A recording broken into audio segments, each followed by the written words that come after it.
Those who are aspiring for mukti, this dimension that we are referring to as Mahakala becomes of paramount importance. The Mahakala temple, it will shake you from the root of your existence.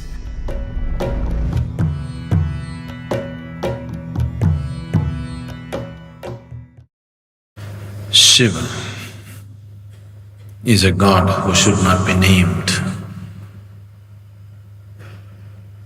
because to name him is to limit and curtail him. At the same time, the sum of his many names also bring out the indescribable mystery of who he is, or indescribable mysteries of what this creation is, of his various forms. Kala or Mahakala is an important, at the same time a fierce form. As Mahakala, he is the lord of time. As Kala Bhairava, he is the destroyer of time. Kala means time. Time, as you experience it, is only the cyclical movement of physical existence. The earth rotates, it's a day. The moon goes around the earth, that's a month. The earth goes around the sun, that's a year. Everything that you know as time, including your watch, is all about cycles. Everything that's physical is cyclical in nature. From atomic to cosmic, everything that's physical is naturally cyclical in nature. And because of your physical existence, because of your involvement with the physical nature of who you are, you have a sense of time. As you sit here, because you have a body, it is keeping time. If you become free from the cyclical movement of life, then we say you are in mukti or absolute liberation. So those who are aspiring for mukti, those who are seeking absolute liberation, for them this dimension that we are referring to as Mahakala becomes of paramount importance.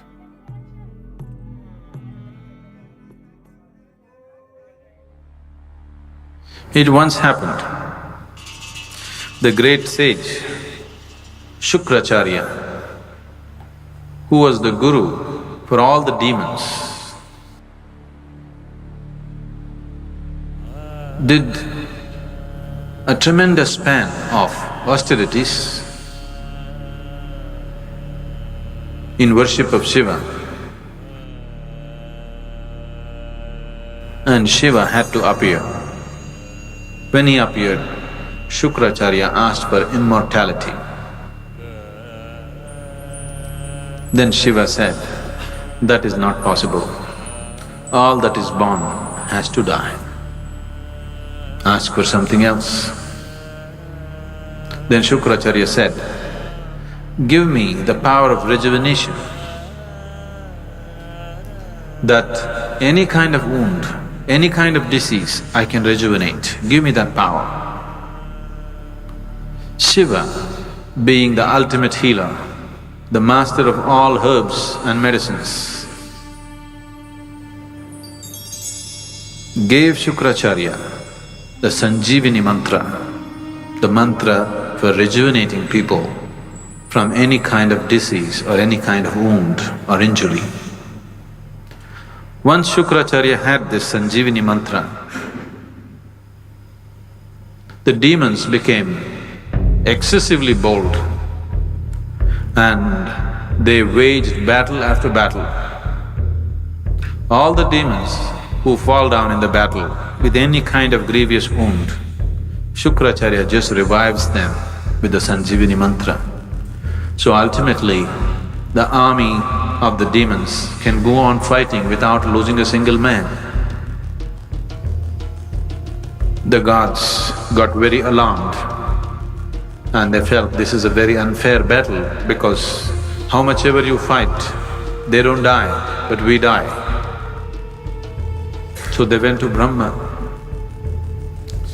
Brahma intervened with Shiva and said, "You have given the Shukracharya this kind of power, you must kill him.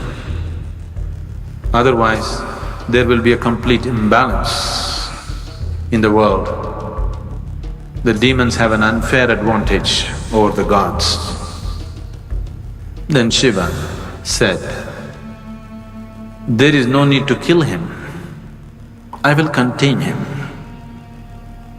Then the battle between the devas and the demons was going on. Shukracharya was going about uttering the mantra and reviving all the demons from their injuries and wounds. Then across the horizon, a terrible creature, an ogress, whose name was Kritika, came in a hideous form. She was one of the Shiva Ganas. She came and sucked Shukracharya into her womb. And there he remained as a fetus. And he was contained, and a balance was set forth between gods and demons. A more fair and just battles were fought. Then Brahma was so amused and he thought, it is only Mahakala who can do this, that without killing the person, he can completely contain his life. Shukracharya remained in the womb of Kritika and his Sanjivani mantra became impotent. Or in other words, Mahakala froze time for Shukracharya that he cannot move on.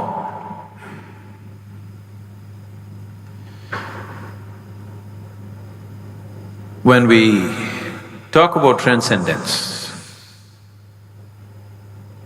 when we talk about spirituality, yoga, we are seeing how to go beyond the limitations of time and space. Because time and space belongs to the physical plane of the existence. Once you aspire to be spiritual, what it means is you're aspiring to be something more than the physical. Once you're something more than the physical, that means you're aspiring to be beyond the limitations of time and space.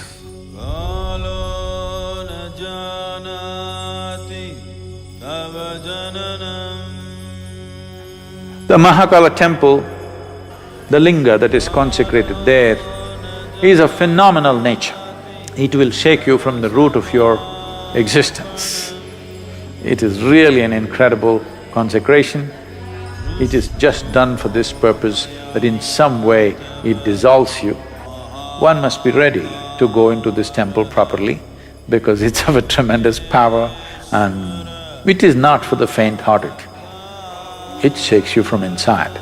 Every day, the offering that needs to happen to Mahakala is fresh ashes from the cremation grounds, because that's what he likes and that is what keeps it going the way it's going.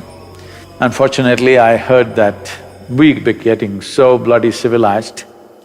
Now it seems because some activists protested, they are not using the ashes from the cremation ground, they're just using cow dung or bullshit. Unfortunately, this is not just a cultural thing, there is a science to it. If we bring ashes from the cremation ground and some other ash, I can show you what is the difference between the two. Experientially, it's a phenomenal difference. And it's very, very important that this process is continued because that is the nature of Mahakala. The very presence of what this Mahakala Rupa is, when you go there, everything is gone, everything is burnt into ashes. That means you become free from the physical. It propels you towards your ultimate liberation. You want to do that gently, we have everything here. You want to do it in a boom way, you really want to be pushed hard and you are not faint-hearted, then Mahakala temple is a phenomenal process.